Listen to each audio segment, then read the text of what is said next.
Hi friends, இந்திய அணிக்கும் ஆஸ்திரேலிய அணிக்கும் இடையான மூணாவது ஒரு நாள் போட்டியில் பார்த்தீங்க அப்படின்னா இந்தியனுடைய கேப்டன் விராட் கோலி வந்து அபாரமான ஒரு சாதனை செஞ்சுருக்காரு. அதை பற்றி தான் இப்போ நம்ம பார்க்க போகிறோம். முதல்ல வந்து ஆஸ்திரேலிய அணி வந்து களமிறங்கினாங்க. அந்த அணி 50 ஓவர் முடிவில் வந்து 313 ரன்கள் வந்து அடித்தாங்க.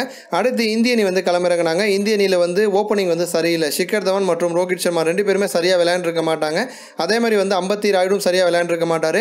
மிடில் ஆர்டரில் பார்த்தீங்கன்னா தோனி, கேதர் ஜாதவும் கூட வந்து கோலிக்கு வந்து கை கொடுக்கல. கோலி வந்து பார்த்தீங்க அப்படின்னா தனியாலாம் நிலச்சி நின்று அதிரடியாக வந்து விளையாண்டுருப்பார். 95 பால் பிடிச்சி 123 ரன்கள் அடிச்சிருப்பார். 16 4 அடிச்சிருப்பார், ஒரு 6 அடிச்சிருப்பார். இதன் மூலமாக பார்த்தீங்க அப்படின்னா விராட் கோலி வந்து அபாரமான சாதனைகள் செஞ்சிருக்காரு. இது வந்து விராட் கோலிக்கு வந்து ஒரு நாள் போட்டியில் வந்து 41வது சதம். ஏற்கனவே பார்த்தீங்க அப்படின்னா 2வது ஒரு நாள் போட்டியிலே விராட் கோலி வந்து சதம் அடித்தார். இப்போ 3வது ஒரு நாள் போட்டியிலே வந்து சதம் அடிச்சிருக்காரு. விராட் கோலி வந்து ஒட்டுமொத்தமாக வந்து 225 சர்வதேச ஒரு நாள் போட்டிகளை விளையாண்டுருக்காரு. 225 சர்வதேச ஒரு நாள் போட்டியில் விளையாண்டு அதிக சதம் அடித்த வீரர்கள் வரிசையில் வந்து விராட் கோலி வந்து உச்சத்தில் இருக்கார் அப்படின்னு தான் வந்து சொல்லணும்.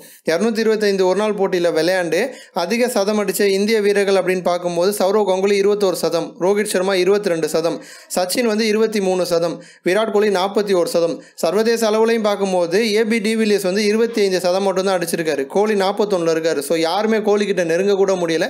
அந்த அளவுக்கு அபாரமான ஒரு சாதனை வந்து விராட் கோலி வந்து செஞ்சிருக்காரு.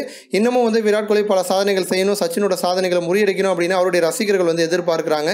இது போன்ற இன்னும் பல ஸ்போர்ட்ஸ் செய்திகளை தெரிஞ்சுக்க ரெட் கலர் பாக்ஸாக கிளிக் பண்ணி நம்ம சேனலை வந்து சப்ஸ்கிரைப் பண்ணுங்கள். இந்த வீடியோ உங்களுக்கு பிடிச்சிருந்துச்சு அப்படின்னா லைக் பண்ணுங்கள், ஷேர் பண்ணுங்கள். நன்றி.